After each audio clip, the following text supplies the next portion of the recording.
Yo guys, ketika S22 series rilis, sepertinya hampir semua orang disibukkan oleh hype versi ultranya.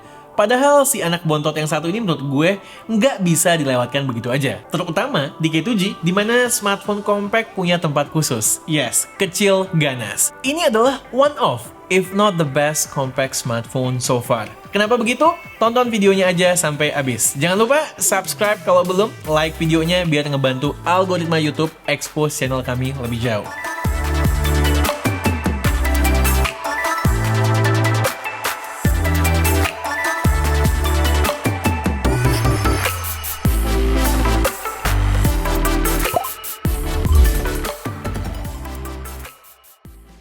Lagi-lagi, kalau smartphone keren, K2G lebih suka menyingkirkan yang kurang-kurangnya di depan.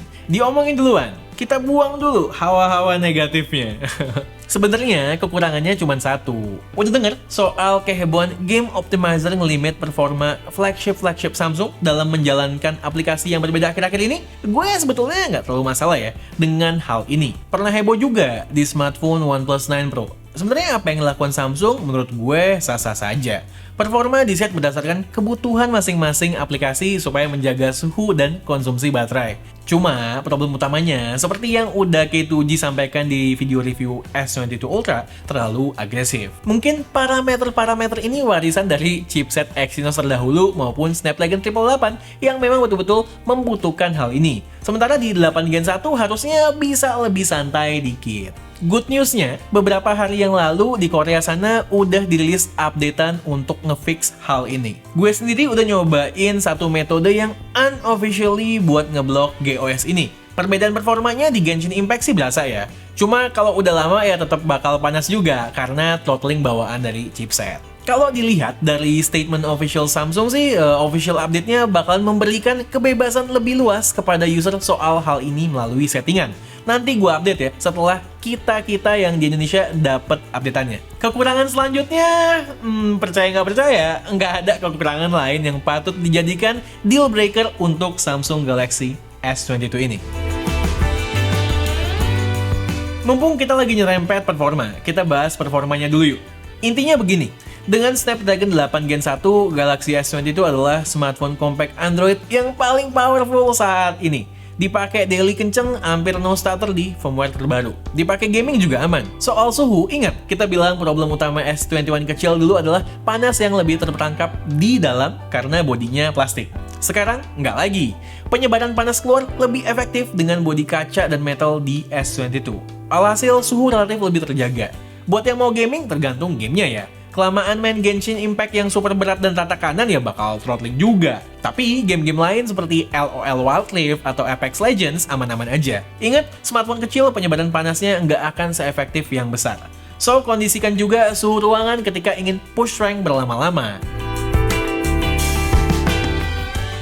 Efisiensi Snapdragon 8 Gen 1 juga berpengaruh pada konsumsi baterai. Di S21 gue kesulitan mendapatkan 5 jam screen on time. Sementara di sini 5 jam screen on time gampang banget gue dapetnya dengan standby time sekitar 16 jam. Nggak wah kedengarannya, tapi untuk smartphone sekecil ini SOT segitu udah oke. Kalaupun habis, ngecas setengah jam dengan charger 25 watt bisa ngisi baterai 3700 mAh-nya sampai 60%. Untuk multitasking, RAM 8GB yang merupakan sweet spot jumlah RAM di Android akhir-akhir ini hadir di sini. Untuk unit resmi Indonesia, tersedia varian 128 dan 256GB storage UFS 3.1.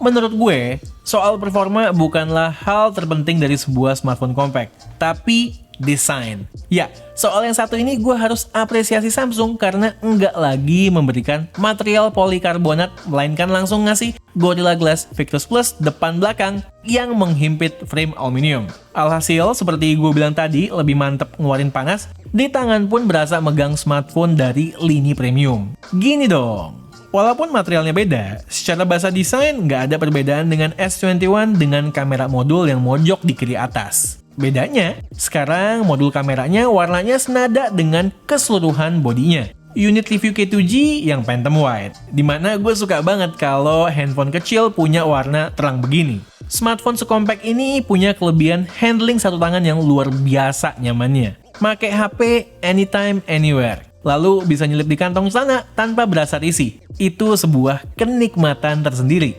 Curved bezelsnya bikin handling semakin enak. Tapi gue melihat penerus smartphone ini akan mulai mengadopsi flat top and bottom seperti versi ultranya supaya semakin mewah dan pro looknya. Balik ke depan, kelas yang berbeda ditunjukkan dengan bezel di sekitar layar yang tipis banget dan seimbang di semua sisi. Di bagian atas tengah terdapat kamera selfie dengan desain hole punch.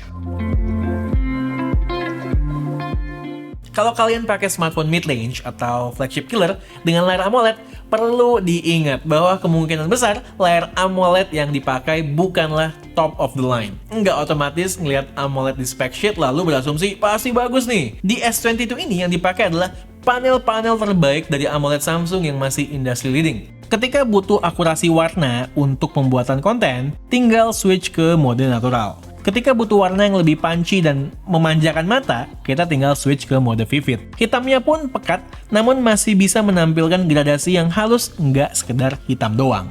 Resolusi layarnya Full HD+, yang artinya rapat banget pixelnya di layar sekecil ini. Refresh rate-nya bisa scaling dari 48 sampai dengan 120 Hz menyesuaikan konten supaya lebih hemat baterai. Iya, benar, masih lebih unggul S22 Ultra yang bisa sampai 1 Hz. Ya wajar lah ya, tapi tetap berasa manfaatnya. Terakhir soal display, kecerahannya udah sangat lebih dari cukup ketika harus melihat layar di outdoor.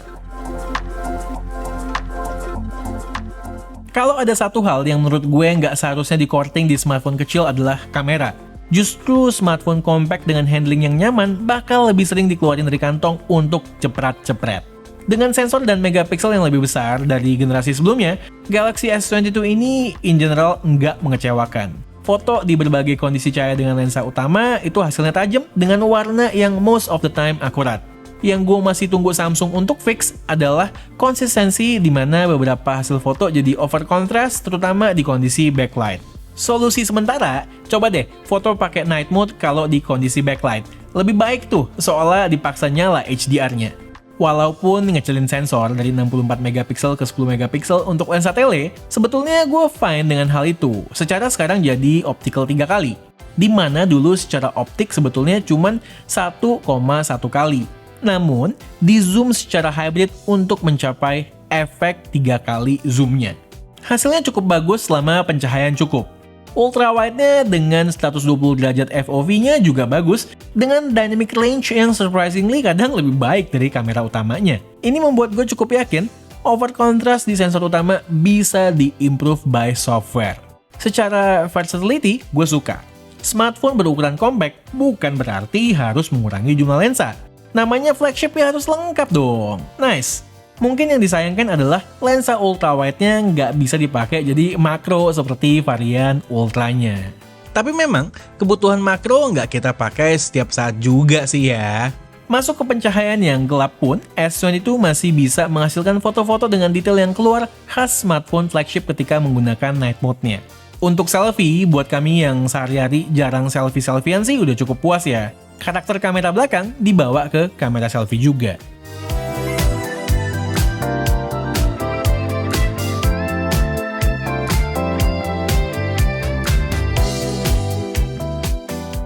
Yang epic di sini adalah videonya. Pilihan resolusinya nggak kena courting. Dari 8K 24 fps di lensa utama, 4K 60 fps di semua lensa, semua hadir. Kualitasnya juga nggak main-main. Stabil iya, image quality bagus. Masih salah satu yang terbaik di ranah Android.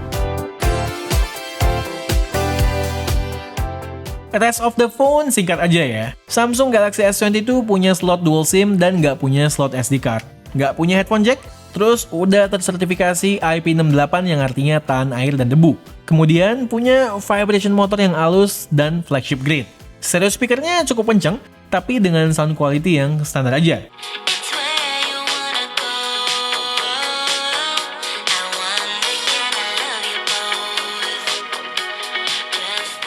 Nggak sampai di situ, fingerprint sensornya kenceng dan akurat.